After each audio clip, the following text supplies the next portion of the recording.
before he initiated this process, there was concern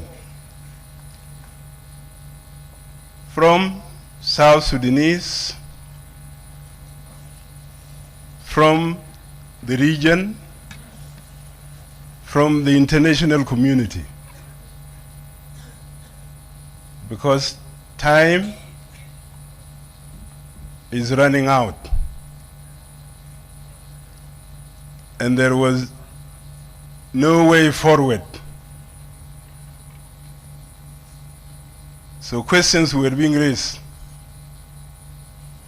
Are we going to crash, or are we going to get a solution? Those who met me in my office or at home, I refrain from giving a solution. But I always refer them to a document we authored in March 15th, 2022, where we outline the status of the implementation of the agreement. And we said the way forward is for parties to dialogue. This is where we stopped. Because the senior person is the president. And clearly, he knows the challenges that are facing the agreement, the implementation of the agreement. He knows them, as we also know them. But without him making the move, it would be difficult for the rest to make the move. Although we think in IO, we had made the move in March. We have said we need to dialogue so that we find a way forward. When the president presented his roadmap for democratic transition to elections on the 21st, it did not take us a long time. I remember I was the first speaker after him, after the elaborate presentation made by Dr. Martin. So after Dr. Martin I spoke, I said, look, we have only two options.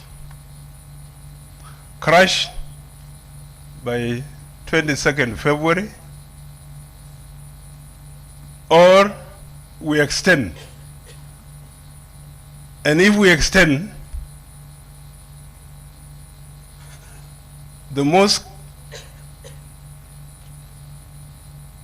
the issue of the Constitution is the one that is consuming more time.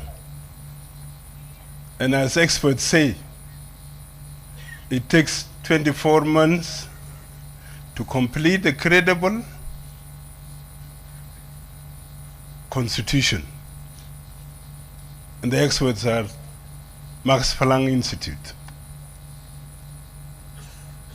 Therefore, we say this is from this activity, when we have established the NCRC, to the Constitutional Conference, and the end of the transition. You have this activity of the Constitution, you have the activity of transforming the Parliament into a Constituent Assembly, and the activity of elections. The rest of the activities fall within, including the security arrangements. That's why we came up with 24 months. Actually, the meeting finished because we are all cognizant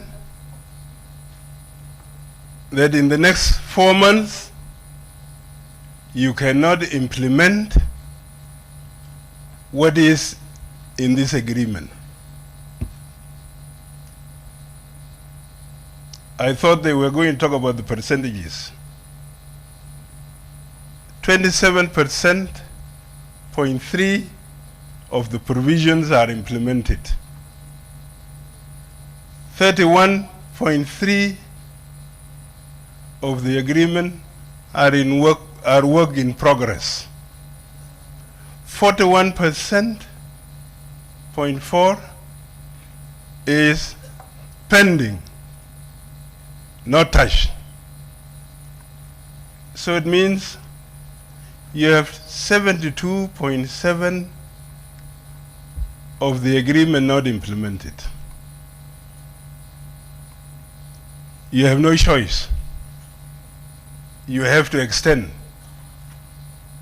Our concern was, if we extend, how do we sell it to South Sudanese? Because some people think extension is just for sake of being in power. But what choice do you have if you don't extend? If you don't extend, you go to square one. And we all know what the square one is. If you extend, then you will be accused that you want to stay in power. It's good that we are 5 parties in the agreement. If it was one party, then that one party would be accused for manipulating the situation in order to stay in power. So, but I want to say, the extension is genuinely for this peace agreement to be implemented. Nothing else. Because the people of South Sudan have a right to elect their leaders. After independence, we call for a transition. Before the independence, or while we were discussing the transition, others were saying we should go for elections. But we saw it was premature to go for elections. The national institutions were not established. The cadre that is supposed to run these institutions were not there. Some of you will remember we had to establish a diaspora desk in the office of the president to attract South Sudanese that have gone to diaspora to come and help in establishing the system. Now, we have unemployment. We have the necessary cadre to run the system in South Sudan. So there would be no need of a transition. But because this agreement, the title is, I didn't pick the title, don't accuse me, but it tells you, revitalize agreement on the resolution of the conflict in the Republic of South Sudan. The agreement addresses the root causes of the conflict. So if you don't implement it, then the root causes of the conflict will still